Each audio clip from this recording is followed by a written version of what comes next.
What is going on, everybody, and welcome to another Blogs with Boilon Friday.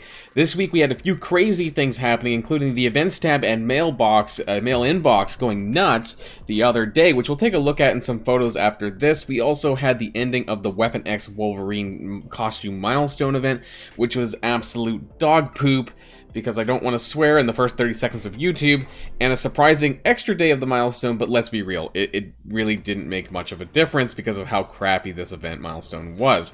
We also have the addition of Lady Deathstrike into the store for cores, but at a higher price than it was for Maria Hill, and we're going to talk about this, and right, of course, you know, we have the blog post too, because we got to get to that as well.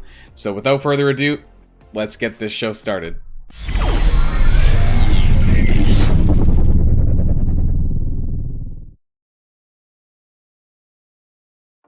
Okay, so the first thing I want to talk about today is the inbox and the events tab going wild. So you guys may have seen this, maybe not, depends on when you were logged in. I forget what time this was exactly. I feel like it was maybe like noon to 1 p.m., 2 p.m.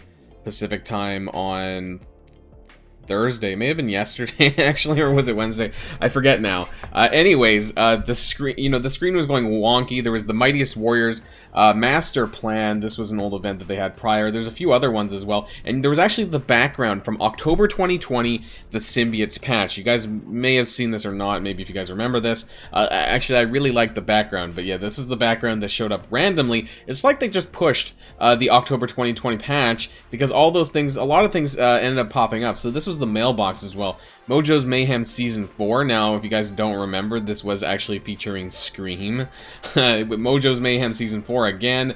The War Season and the Raid Season was starting. They said that it was ending, but it wasn't, because that only happens on Sundays. And then we also had the event mail here for the Death Pool event. So that was a bit crazy too. In this photo you can kind of see quarter blitzes. There was a couple of those that were showing up as well. So everything was just going crazy. The post-mortem Death Pool event, you know, that would have been nice, right, to get some extra stuff for Death Pool again, but unfortunately that's not what was meant to be, and it took maybe about an hour or so before it got fixed, I think. But none of the events, from what I understand, went live except for one.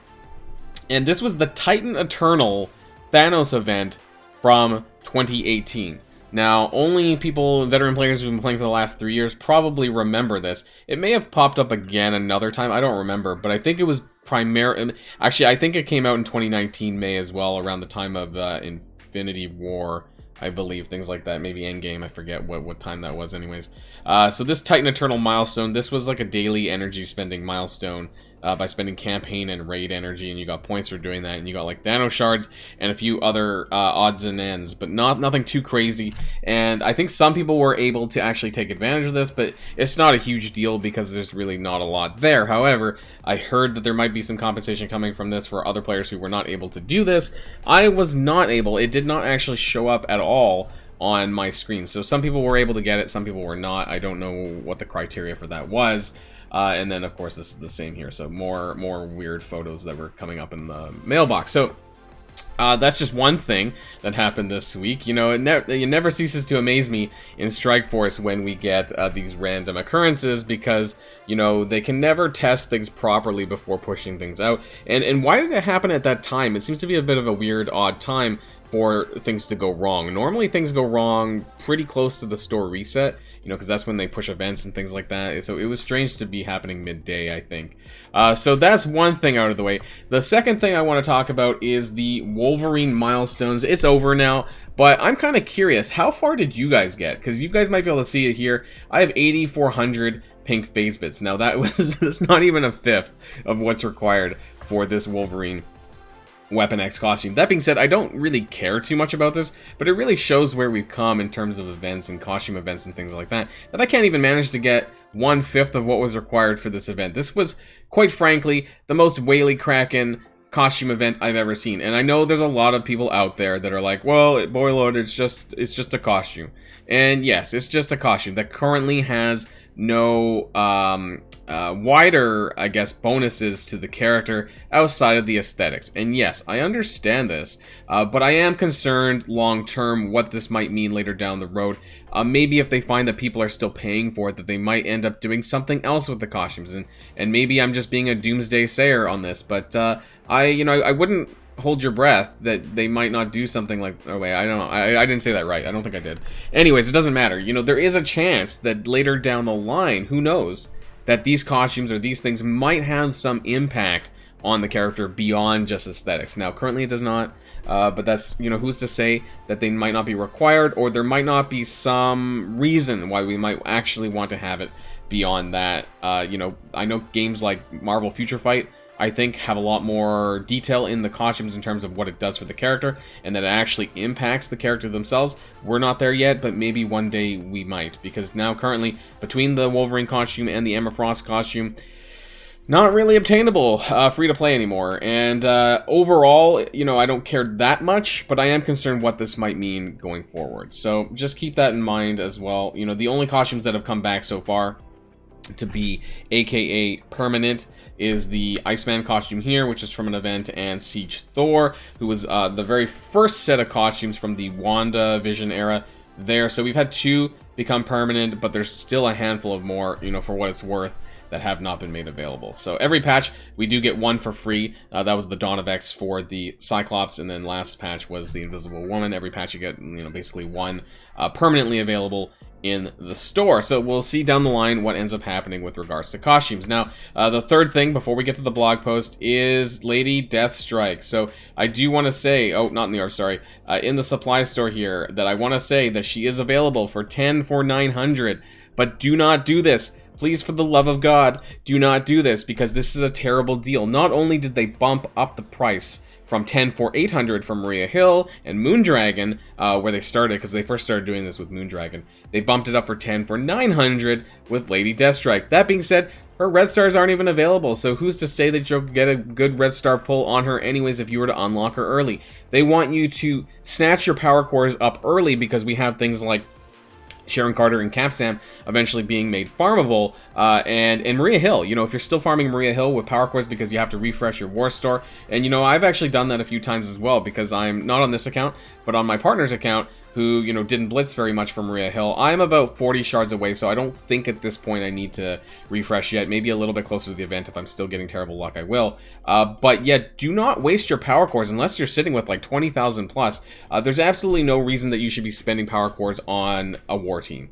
I am curious whether or not Lady Deathstrike does have any value in Doom Raid tech going forward, but, you know, the jury's out yet because we haven't had a chance. I still don't think that it's worth 9,000 power cores. Keep in mind, you would have to buy this 10 times in order to get her unlocked, which is 9,000 power cores. Now, to put that into consideration of how much money that costs, it's a lot. It's basically this. It's this last offer. So 140 Canadian dollars. I think that might be around 100 to 110 US dollars. Probably 100 flat US dollars, I would imagine, because that's... Let me know in the comments down below how much that costs. But that's crazy. That's way more than what the offer would normally cost, which I think is 50 US dollars. So you're paying double. And I know in Canadian, it's about 70 or so Canadian dollars for a 100 shard character. So it's really, really not worth it. Do not buy this. Please, please, please save your cores for actually unlocking Omega Red. What if you don't actually know if you're going to unlock Omega Red or not, and you spend the power cores to unlock Lady Deathstrike? Complete waste of cores. Save it for upgrading, you know, Maria Hill, Capsam, and Sharon Carter when they become more available. Maria Hill is already available in the War Store. Those are better characters that are going to actually be better for you longer term for your game, and things like Doom Raid as well. Lady Deathstrike, I don't know. I don't think so, but we'll find out. And that's all that I wanted to say before we get started on the blog post today, so let's jump on over there. And of course, because we were just talking about her, we get to talk more about Lady Deathstrike, and most likely her event coming by. So there is some phase bits there also in the picture. I'm a bit concerned, but we'll find out. And teal gear, I guess, and orange gear, and some shards. So Pierce the Veil. Alright, greetings, commanders. We're going to be... Oh, we've got a new location of a high-flying Secret Avenger. That has to be Capsam. Legendary event, screaming back for a return, multiple blitzes and bonus events, blah, blah, blah, blah, blah. Okay, so as I was saying, I was just talking about power cores, saving your power cores for farming what's probably going to be Capsam here. That's going to be really important. Lab Experiments coming alive on October 22nd, so that is 1 week today. Keep in mind that is the year's most terrifying event. So this is the Halloween event that really should have been a null event, but hey, you know, that it is what it is. Lab Experiments. Available in this workshop of horrors are Lady Deathstrike character shards and other wicked rewards. Oh boy. Here's how you can engineer success. Scoring. Okay, there's a test subjects milestone. I did say that there was going to be a milestone. Duration, 24 hours each. Milestone for 10 days. I did actually say that that was going to be the case. Now, you get points through. Winning, losing arena. I like that they actually detail this beforehand. That's kind of helpful rather than having to wait for the day and figuring it out yourself. So now I could actually maybe put a spreadsheet together if need be on this. Win, lose arena for 120 points. Win, lose raid for 50 points. Win blitz with trait. So this is going to be with the limited time pierced veil trait. Okay, so I skipped that over a little bit. I did say that there was going to be another trait. Some people were saying that it's going to be the honorable trait used for Silver Samurai. No, we're getting another limited time trait. I called this in the other video when we talked about the past events with Moondragon and, it was Moondragon, the last one to have something like this. Wind Blitz with trait 10 per character, Wind Blitz 25, Wind Blitz with Sim, blah, blah, blah, blah. So you can see all that here. The most important thing here is I'm surprised that they don't have win-lose raid with trait, because I'm pretty sure that before they did have extra points for using the Unity trait. Was that, no, sorry, the Quirky trait. Yeah, I don't know why I forgot that one. The Quirky trait in raids, so I'm surprised that they don't have the one for this for Pierced Veil trait in raids, but I guess that's okay. Or maybe it'll show up later and this was just a bit of a typo. Rewards include Lady Deathstrike shards, mini candy, silver phase bits, as well as advanced, superior, and augmented catalyst parts. Alright, let's find out what that is. Earn mini candy event currency via the test subject's milestone, and then trade in your candy to devour scary good rewards, including more Lady Deathstrike shards, silver phase bits, and augmented and superior uniques. It makes us superior uniques. G13s coming at you hot in the event store. Items in the event store may differ each day or in between store refreshes. So, yeah, I'm wondering if you're gonna have to decide what this is. The ancient pharaoh venom, I guess, the silver phase bits. So I wonder if you're gonna have to decide whether or not you're gonna be buying Lady Deathstrike shards or the venom costume shard of costume bits, you know, or can you do both? Like how much is gonna be available, I guess.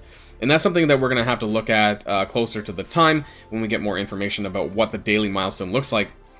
And we don't actually have the cost of these items in the store, so I don't think that we'll be able to do this before the start of the event. I may be able to push out a video before the start of the event, at least with regards to the milestone, and then doing an updated video with regards to the store. We might be able to do that, and we'll find out. So let's... yeah, silver bits. It doesn't say how many. Doesn't really matter though until we figure out more details about the actual drops. So, yeah, we have Lady Deathstrike in an event store and in a daily milestone for 10 days, and we have the Venom Ancient Pharaoh skin. I'm probably going to go for the Lady Deathstrike shards still, at least until 4-star, and then it makes me wonder whether or not I can do both or not, and we'll find out, I guess. Character availability. This is really important. Wow, I called this. I kind of called this. Doom 2.6 for Capsam, starting on October the 20th. So what day is that? That's going to be on Wednesday, that you don't want to miss. This is really important because for most people, because he was a Strike Pass character, this is, I would say, probably the lowest amount of shards that most people would have for this character. Landing in Doom 2.6, taking the place of Squirrel Girl. You'll need the Secret Avenger to recruit the lethal services of Omega Red, of course. So we're going to need to get on this and farm and core Capsam once, twice daily, whatever you need to do in order to get him to the appropriate star level that you need, 5-star plus, for Omega Red. But don't go nuts. Squirrel Girl's moving to Nexus 4.3. Very player friendly, replacing an ABC node, so that's fine. Squirrel Girl, not a super important character. Honestly, I was a bit surprised that she was given to Doom 2.6 to begin with. Nobody really geared her too much, other than me, who has a 7 red star Squirrel Girl, you know, and does have her at gear tier 15. Sitting around not doing a whole lot, but you know, hey, maybe one day we'll get that rework to the Young Avengers that I've been hoping for so long. Also, if you're looking to make Shang-Chi more powerful, he's going to be in the Red Star Promotion Store on Wednesday as well. So I'll note that in my spreadsheet. Returning legendary event, we have Black Bolt coming back. Not that important, honestly, at this point in the game. Black Bolt is a pretty worthless, I would say pretty worthless legendary, even though people hate me saying that. It's true. He's worthless. And to be honest, Ebony Maw really isn't that great anymore either. And there's going to be replacements to him coming soon once we get Omega Red unlocked. Upcoming blitzes, what do we have? Monday, Thursday. So we have a Stature on Monday. That's okay if you still need to farm her for Pimtech for Jubilee. That's okay. And we have Multiple Man for Thursday. This is actually some decent blitzes going on Monday, Thursday for some characters that are for useful legendary events. So Stature for Jubilee and Multiple Man for Adam Warlock. So it's actually not terrible. This is actually probably one of the best blitz weeks that we've had in some time. Bonus and flash events, yeah, double shards for Asgardians if you want to farm for that. And Relic Hunt coming up and double shards for that too. And not that important. Anyway, so the most important things in here, obviously, Cap Sam. Cap Sam landing in Doom 2-6, so make sure that you farm him ASAP. Make sure you core him daily, maybe once or twice if you really need to, if you really need those shards. We have, I would say, estimated about, I would say, like 2.5 weeks until the start of the Omega Red event. I'm expecting it to come November the 1st on a Monday, but it will be live, I think, for at least 5 days. Sometimes it's 7, but I think it's probably going to be 5. So you would have the 2.5 weeks plus the 5 days to farm him. So you might have for the duration of the event. So you would have a total of about 3 weeks, I guess, to get Cap Sam to where you need to be for Omega Red. So on the average, you get about 2.5 shards per day. I'm going to be doing a video on you know, farming for Secret Avengers once Sharon becomes knowable. Once we find out Sharon's location to farm. But yeah, on average, you get about 2.5 shards per day. So keep that in mind. You can do a quick multiplication of that, and you know, core daily if you need to. If you're further behind, then if you're not even a 4-star yet, I would say you definitely need to core him daily. If you have any chances to get Omega Red, if you care about getting Omega Red or not, that's entirely up to you. And of course, we have this Lab Experiments Lady Deathstrike event, which we'll be talking about more probably next week when we get closer to the event and we see if any of the milestones pop up in the tab at all for us to take a look at or not. So until next time, guys, that's the end of this video, and I hope that you guys have a great weekend. I will be trying to do the best I can for that as well. And until next time, stay safe and healthy, and I will see you all later. Boilon signing out.